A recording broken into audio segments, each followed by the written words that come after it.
برطانیہ کے اسلامی مدارسوں میں قابل تقلید پیش رفت۔ سابق برطانوی وزیر اعظم ڈیوڈ کیمرون نے اپنے ملک میں موجود اسلامی مدارس کو بند کرنے کی دھمکی دی تھی۔ پھر ان کے دور میں مدارس پر دہشت گردی اور شدت پسندی کو فروغ دینے کا الزام عائد کر کے ان کی چھان بین شروع کی گئی تھی۔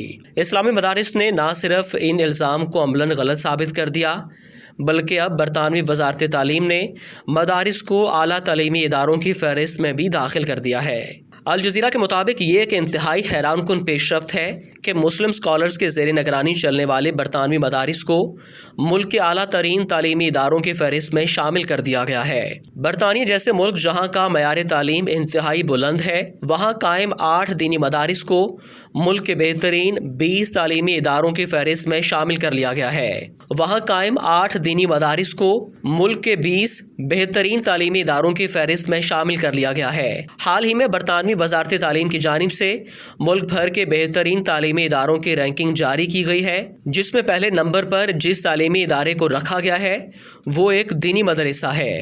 بہترین تعلیمی اداروں میں شامل مدارس میں برطانوی شہر بلیک برن میں واقع مدرسۃ التوحید الاسلامیہ سر فہرست ہے۔ 14 سے 16 برس کے طلباء کو تعلیم دینے والے 6500 اداروں میں سے اس مدرسے کو پہلا نمبر دیا گیا ہے۔ اس کے بعد برمنگھم میں واقع بچیوں کے دینی ادارے مدرسہ عدن کو شمار کیا گیا ہے، جبکہ تیسرے نمبر پر بھی بچیوں کا ایک مدرسہ بہترین تعلیمی ادارہ قرار پایا ہے۔ یہ ادارہ برطانوی شہر کوونٹری میں قائم ہے اور اس کا نام مدرسۃ العن للبنات ہے۔ علاوہ ازیں 5 دیگر دینی مدارس کو بھی برطانیہ کے 20 بہترین تعلیمی اداروں کی فہرست میں شامل کیا گیا ہے۔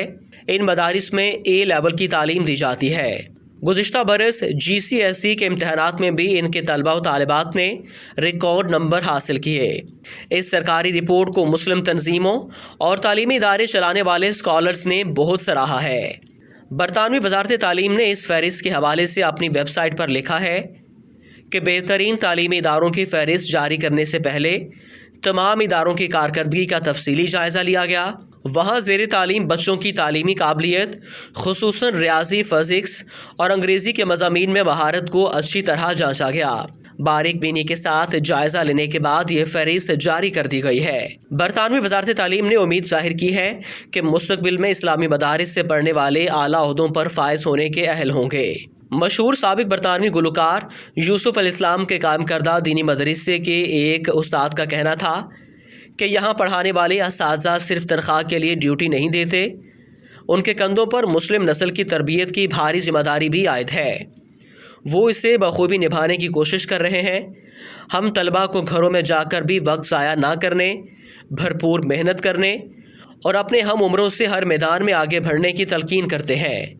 اس کا نتیجہ یہ ہے کہ اب اسلامی مدارس میں پڑھنے والوں کی تعلیمی کارکردگی دیگر اداروں کے نسبت بہتر ہے۔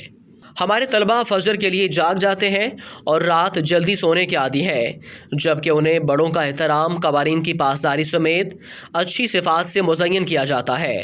شیخ عبدالسلام نے الجزیرہ سے بات چیت کرتے ہوئے کہا کہ ہم چونکہ دینی تعلیم کے ساتھ عصری تعلیم بھی دیتے ہیں، اس لیے اب مسلمانوں کا رجحان مدارس کی طرف بہت زیادہ بڑھ گیا ہے۔ اب ہمارے پاس مزید داخلوں کی گنجائش ہی نہیں۔ اس سال 70 میں سے صرف 30 بچوں کو ہم داخلہ دے سکے۔ اپنے بچوں کو ایک دینی مدرسے میں پڑھانے والی خاتون ساجدہ حامد کا کہنا تھا کہ برطانوی وزارت تعلیم کی مذکورہ رپورٹ نہایت اچھے موقع پر جاری ہوئی ہے، ایک ایسے وقت میں جو مدارس کو شدت پسندی سے منسوب کیا جاتا ہے۔ ایسے میں خود برطانوی حکومت نے یہ حقیقت تسلیم کی ہے کہ مدارس میں بہت اچھی تعلیم دی جاتی ہے۔ رپورٹ کے مطابق وزارت تعلیم کی جانب سے 28 مدارس کی کارکردگی کو سراہا گیا ہے۔ یہ مدارس اگرچہ ٹاپ 20 میں تو شامل نہیں ہیں، تاہم ان 6800 اسکولوں میں شامل ہیں جن کے تعلیمی معیار کو بہتر قرار دیا گیا ہے۔ واضح رہے کہ یہ سارے مدارس بغیر کسی سرکاری فنڈ یا مدد کے صرف مخیر حضرات کے تعاون سے چلتے ہیں۔ دوسری جانب برطانوی مسلمانوں نے مطالبہ کیا ہے کہ دینی مدارس کی تعداد بہت کم ہے، ان میں اضافہ کرنا چاہیے۔ اس وقت برطانیہ میں تقریباً 2000 مدارس ہیں، جبکہ 15 سال سے کم عمر مسلم بچوں کی تعداد 8 لاکھ سے زائد ہے۔